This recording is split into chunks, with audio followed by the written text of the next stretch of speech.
Bonjour les terminales. Chapitre C5 sur la spectroscopie infrarouge. Donc ici, je vous ai mis un extrait du BO, notions et contenus, compétences attendues. Alors, la spectroscopie infrarouge, c'est une méthode d'analyse non destructive qui permet l'identification des groupes caractéristiques contenus dans une molécule non destructive comme l'est la spectroscopie UV visible. Le principe: l'énergie d'un rayonnement infrarouge sera absorbée par une molécule si elle correspond à celle d'une transition entre deux niveaux d'énergie vibrationnelle de la molécule. Niveaux d'énergie qui sont quantifiés, donc ils peuvent prendre que des valeurs bien déterminées. Alors, un petit schéma. Donc en blanc, les niveaux d'énergie électronique, en rouge, vibrationnel, en jaune, rotationnel. Donc les transitions possibles, quelques transitions indiquées par les flèches violettes. Donc à chaque groupe d'atomes de la molécule, par exemple un groupe hydroxyle, correspond une bande d'absorption à une longueur d'onde bien déterminée.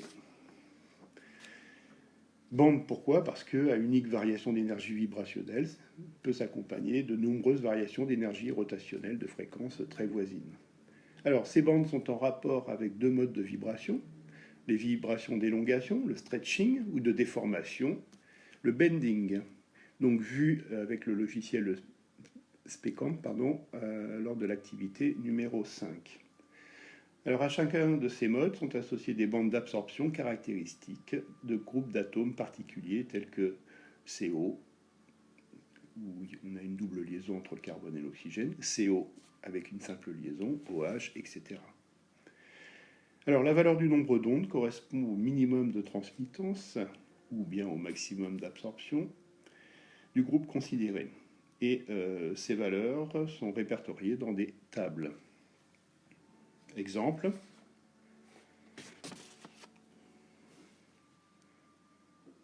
Donc liaison CO pour, dans le cas de l'acétone, vibration d'élongation. Dans le cas d'un ester,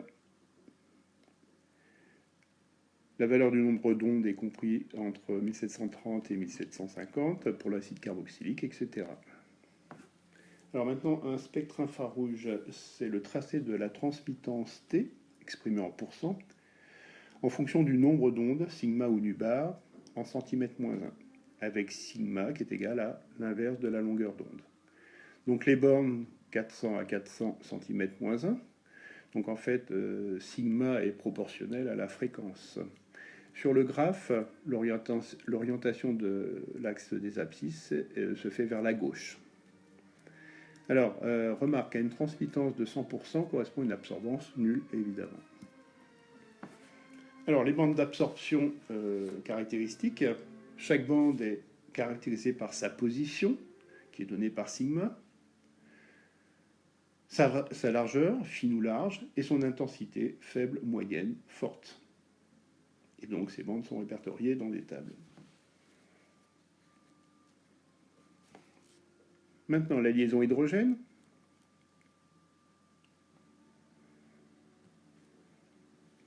Alors, les bandes caractéristiques.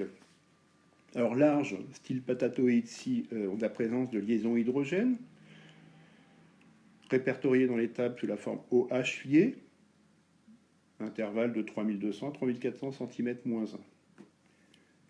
Bande étroite, quand il n'y en a pas, répertoriée sous la forme OH libre, intervalle 3580 à 3650 cm moins 1. Et bande large plus bande étroite lorsque vous avez la présence des deux. Donc c'est le cas des solutions plus concentrées ou moins diluées. Donc ici, OH lié, présence de liaison hydrogène, OH libre, absence de liaison hydrogène, présence des deux. Donc on voit là le petit pic qui est caractéristique de l'absence de liaison hydrogène. En conclusion,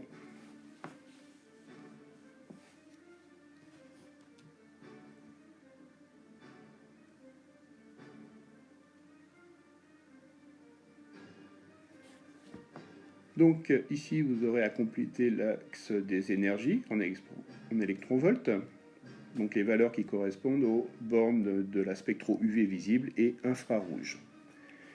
Donc transition électronique dans le cas de la spectro-UV visible et transition vibrationnelle pour l'infrarouge. Mise en évidence des insaturations et des systèmes conjugués et des groupes caractéristiques pour la spectro-infrarouge. Donc je vous rappelle que la longueur d'onde d'un rayonnement infrarouge est supérieure à celui du visible, qui est lui-même supérieur à celui de l'ultraviolet. Et donc les énergies des rayonnements infrarouges seront plus petites que l'énergie d'un rayonnement visible et plus petites que l'énergie d'un rayonnement UV. En exercice, on fera cela en cours. Je vous remercie et bonne journée.